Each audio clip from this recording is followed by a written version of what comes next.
So hi everyone. I'm going to sit down in a second because the microphone for the video is down here. Yeah, so I am at the moment just working at a small company. We've written most of our web services in Go, and this is kind of just to talk about some stuff that if you're using Go day to day, you'll probably know.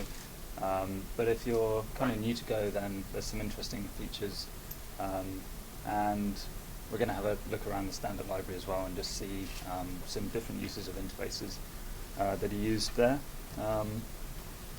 So yeah. Sorry, just speak up a little bit. Okay, sure. Okay, I'm going to sit down now. So who am I? We've done that already. We're working on forum software, which is all built on web services.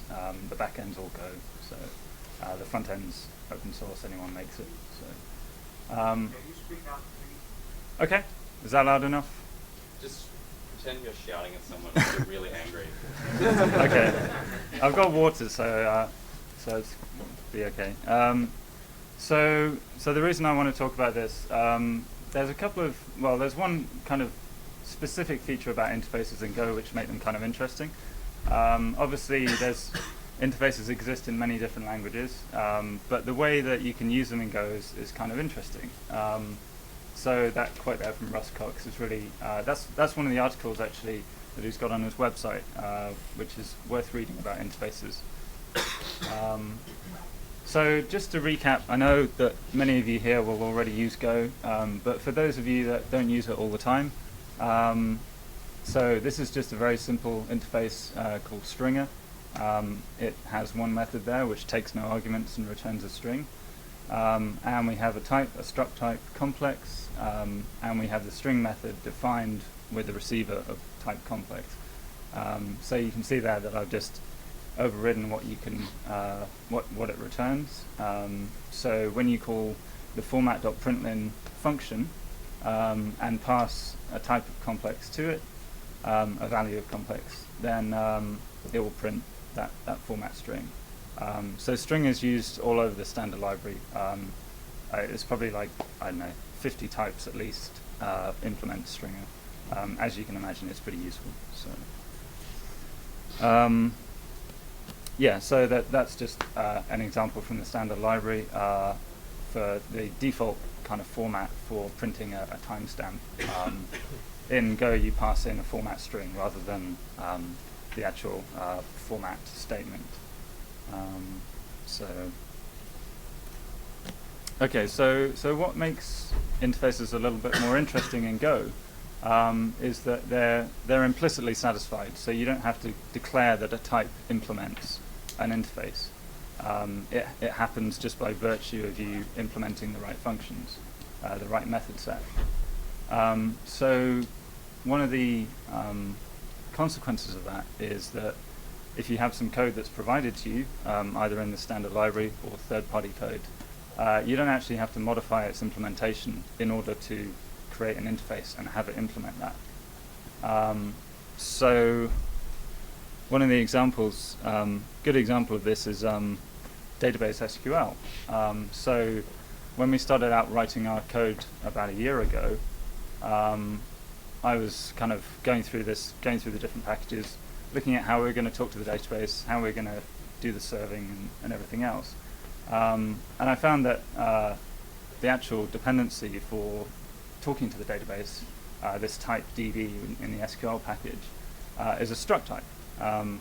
There's nothing wrong with that. It just means that it means when we want to swap it out for something else, you need to kind of either use a different type or entirely, or you could wrap the whole thing in an interface, which is effectively what I did. So I made an interface type. I called it DBer, which is a terrible name, don't call it that. And it has the same method set as the struct type. So by virtue of it having the same method set, SQL.db implements that interface. And so in some places in our code, where we pass in a database dependency, I just replace the instances of that with this interface. So the actual interface type, which I made, is here. It's it's a big interface. I mean, most of the interfaces that you see in the standard library and various other bits of code usually have one or two, maybe three methods. This obviously has quite a few. But these are just the method signatures that the DB type has as a receiver. So in a place where you might use the DB type, this here is just demonstrating that you can use the interface type.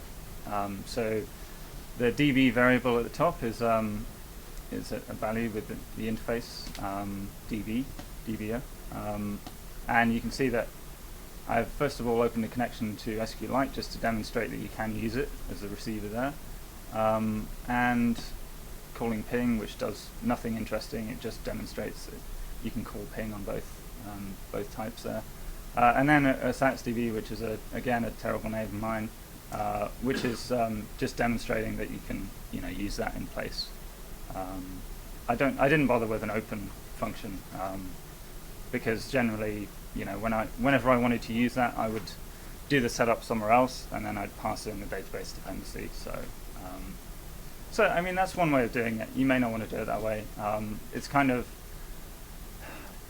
if you're doing that much kind of code modification just for sort of testing and that sort of thing, then you maybe want to do it a different way. But even so, it's kind of an interesting thing that you can do. So if you are actually trying to test your database code, then there are other options you should probably look at. So there's somebody's gone and actually implemented a test driver. I think probably Brad or whoever worked on the SQL code. There's actually a fake driver which has kind of SQL-like queries that you can make, and also there's some test packages as well. So anyway, that's not totally related to interfaces. So I kind of I started writing Go code about a bit over a year ago, and then about 6 months after that, I started looking at the contribution, and kind of because there are a few things that I was curious about. I wanted to see how some of this stuff was implemented. There was some open bugs on stuff like tests and documentation that I thought I'd help out with. So this is the next part of this talk is kind of just looking at how interfaces are used in parts of the standard library. So there's a couple that we're going to go through. The first is the encoding interface, which appeared in Go 1.2. The actual work was done about 6 months ago or so, but obviously it shipped in December with Go 1.2. And the other one is in the driver code for databases, for SQL databases. There's a couple of interesting sort of interfaces there, which are used to map values into database types and vice versa.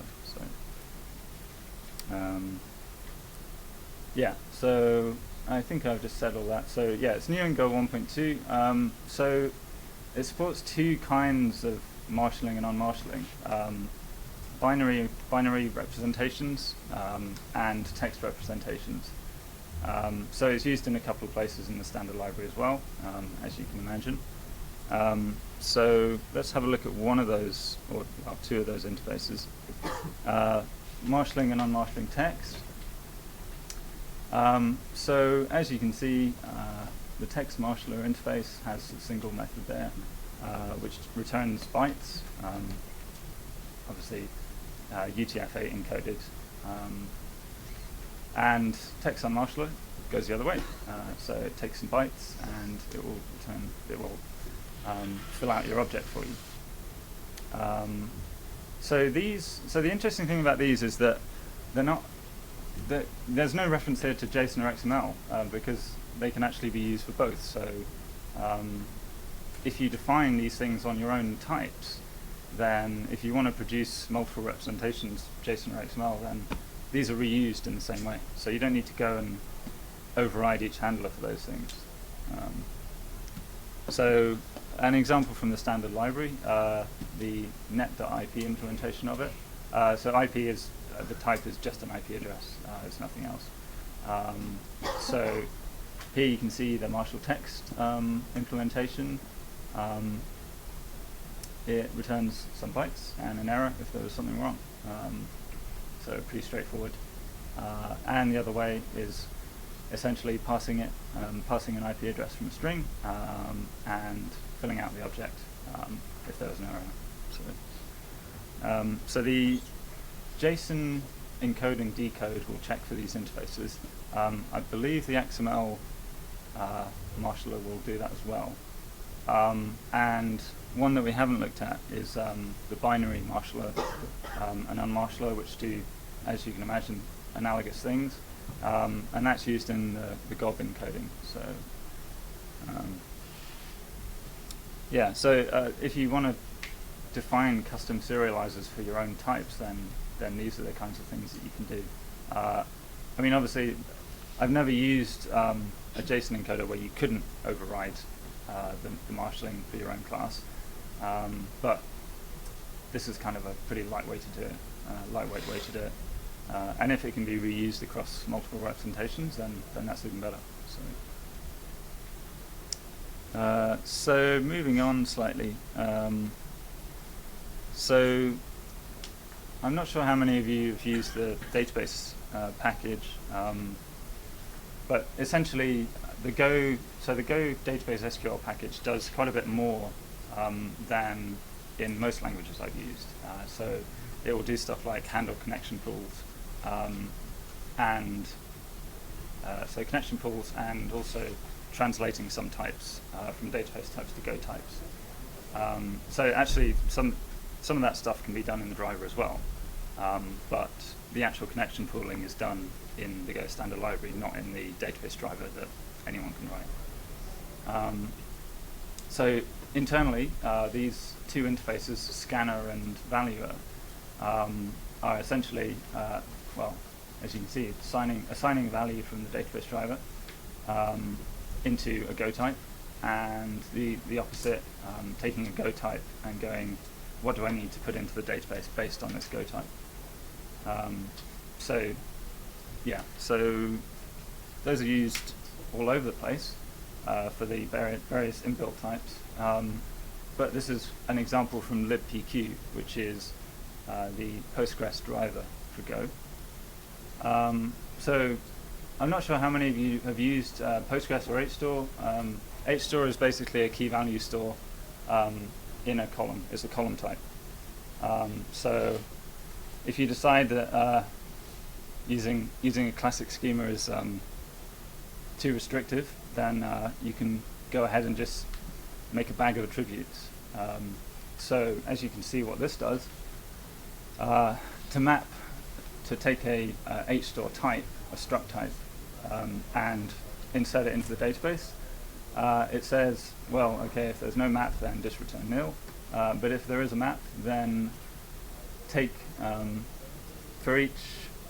range over the whole map, and for each of the keys and values, build up a statement, which is basically a string, key, and then right arrow to value, and append that to the parts. And that's basically the statement that needs to get executed to insert those keys and values. So yeah, I mean, another example I saw of doing this was gzipping data. So you could gzip some column type if you wanted to, and then obviously if you want to use it in Go, then you need to unzip it before you use it. So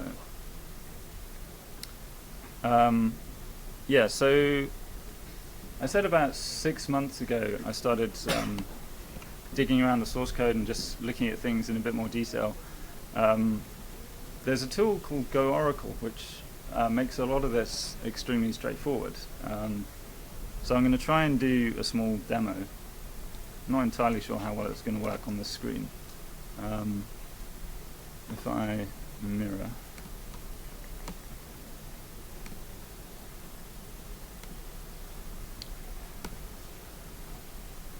Okay, everyone can see that. That's good. So Go Oracle is actually it's not part of the tool chain, but it is a command line tool for Go, and it basically it uses the AST package, but it basically analyzes the source code. It works out things like which interfaces does this type implement, what is the call graph for these functions. So a bunch of really useful stuff, and it's very easy to use with this web browser front end, which is called Pythia. So we're in the HTTP server. So we're in the HTTP server code at the moment. So earlier on, I was looking at, I think I was looking at servmux earlier. So if I go to this servmux struct here, I can describe it. It tells me the method set that servmux has. So you can see here that it implements serve HTTP, which means that it's a HTTP handler in Go terms. That's another interface. So I should be able to see. Yeah. So there we go. So this implements HTTP handler. This is extremely useful. I think if you're new to Go, I think it's probably pretty useful because there's various read, write, recloser, various interfaces for that stuff. None of them are complex or difficult, but they are used in various places. So it's kind of nice to see where they get used. And also, I mean, I use this every time I look at a new code base now. If it's more than a few files, then I'll probably just fire this up and start using it because it makes things a lot easier. And because it's a command line tool, I think somebody's already done Emacs integration for it, but there's probably going to be a Vim plugin for it at some point. I'm not sure where people are on that. So let me just take that down.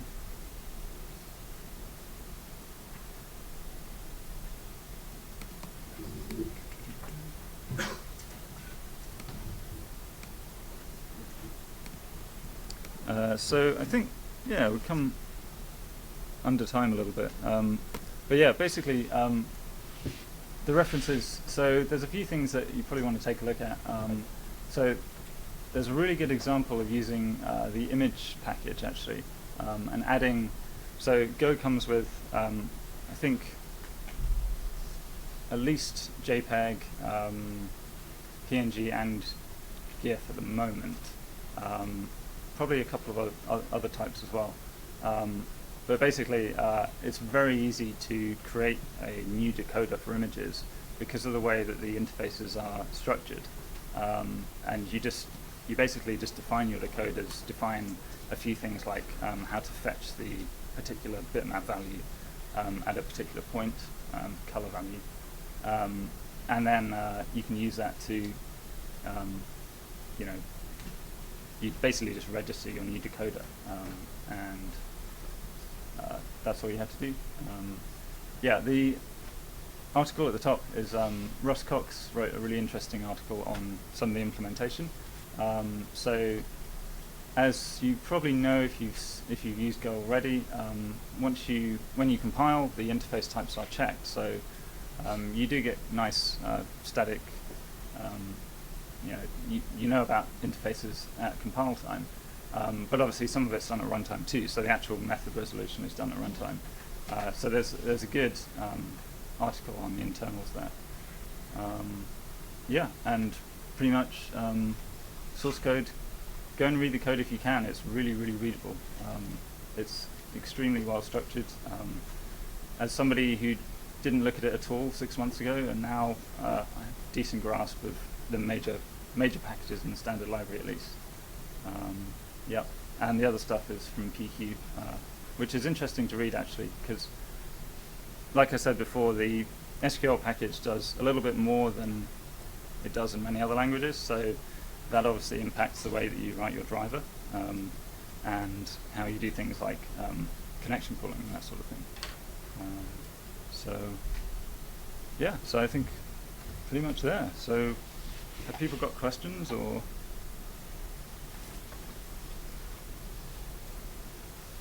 Any questions?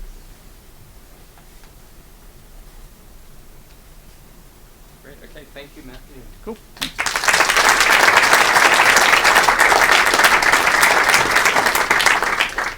So we actually have a short break.